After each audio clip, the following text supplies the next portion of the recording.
VRS क्यों नहीं ले लेते? चलने वाले काम को आप पंक्चर करते हो। पर जैसे रोजगार निर्माण हो रहे हैं उसके साथ साथ सरकार में भी अनेक जगह को काफ़ी दिनों तक भर्ती नहीं की जाती, जिसमें रेट टैपिज्म में वो फंस जाता है और सालों साल वो जगह खाली रहती है।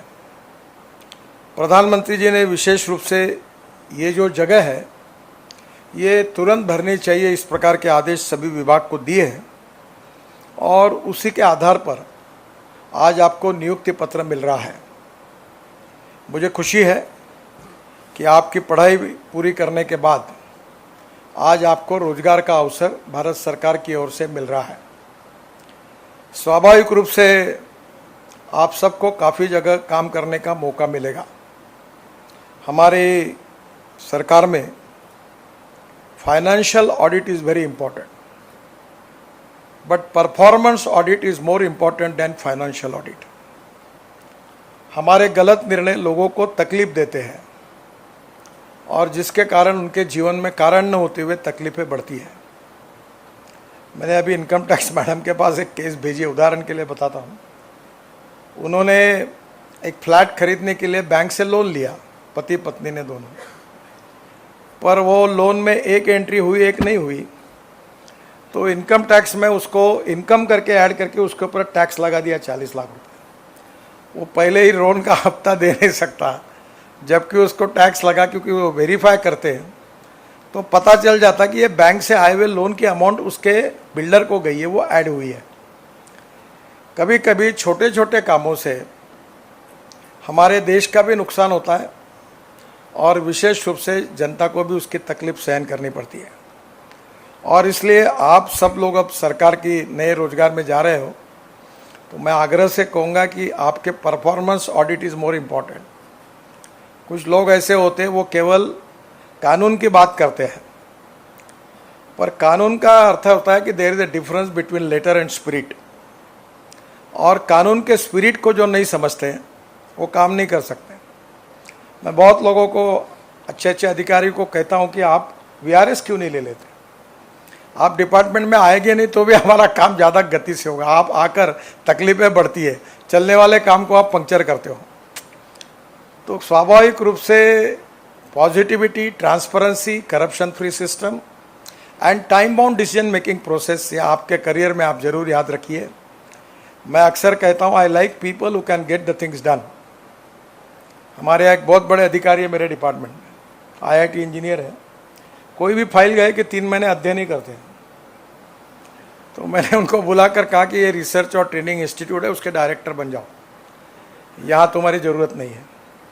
आपने एक बार गलत निर्णय किए तो भी चलेगा अगर आपका इंटेंशन साफ है और मिस्टेक्स बोनाफाइड है तो, पर निर्णय नहीं करना, फाइल को 3-3, 4-4 महीने दबा के रखना, ये बात ठीक नहीं होती। और इसलिए आज आप सरकार में आपके करियर की नई शुरुआत करने वाले हो तो आप बहुत अच्छी तरीके से सरकार में काम करिए और काम करने में निश्चित रूप से आपको भी एक सेटिस्फैक्शन मिलेगा और वो सेटिस्फैक्शन आपको और अच्छी काम करने की प्रेरणा देगा। वैसे मैं तो अक्सर लोगों को कहता हूँ कि नौकरी मांगने वाले नहीं, नौकरी देने वाले बनो। और मैं ये मानता हूँ कि आप भी जितने जल्दी नौकरी के बजाय कोई नए इसमें जाओगे तो अच्छा होगा। मैं अपने लाइफ में 75 साल में मैं मैट्रिक हुआ, तब इमरजेंसी लगी थी, तो इमरजेंसी के खिलाफ मैं काम करते करते मेरा ध्यान एजुकेशन में नहीं था, तो मेरे बहुत इच्छा थी कि इंजीनियरिंग कॉलेज में मैं एडमिशन लूँ, पर मुझे 52% मार्क मिले और साइंस ग्रुप में 49.26 मिले और मुझे इंजीनियरिंग की एडमिशन नहीं मिली। मुझे बड़ा इसका दुख होता रहा कि मुझे एडमिशन नहीं मिली इंजीनियरिंग कॉलेज में, पर आज मैं इतना विद्वान भी नहीं हूँ सर, मुझे 6 डिलीट मिली है। 4 एग्रीकल्चर साइंस की मिली है और 2 एक गलगोटिया यूनिवर्सिटी और एक एसबीएम यूनिवर्सिटी तमिलनाडु की, उनकी मिल गई। तो मुझे कभी कभी, मैं अभी भी अपने को डॉक्टर नाम लगाता नहीं हूँ, वो इसलिए लगाता हूँ नहीं कि मुझे सीरियसली ये फील होता है कि ये लगाने के लायक मैं नहीं हूँ।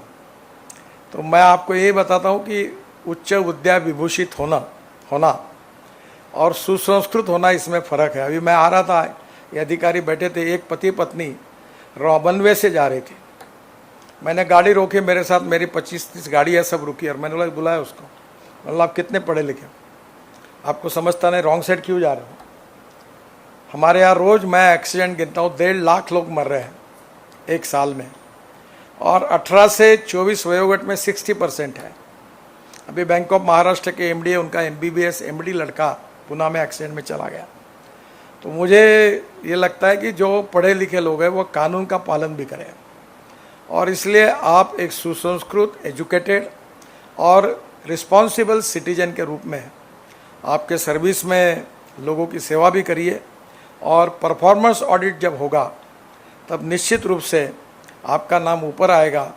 इसके लिए आप परफॉर्मेंस के तरफ भी ध्यान रखिए, qualitative performance is very important, और मैं मानता हूँ कि नॉलेज ये बड़ी पावर है।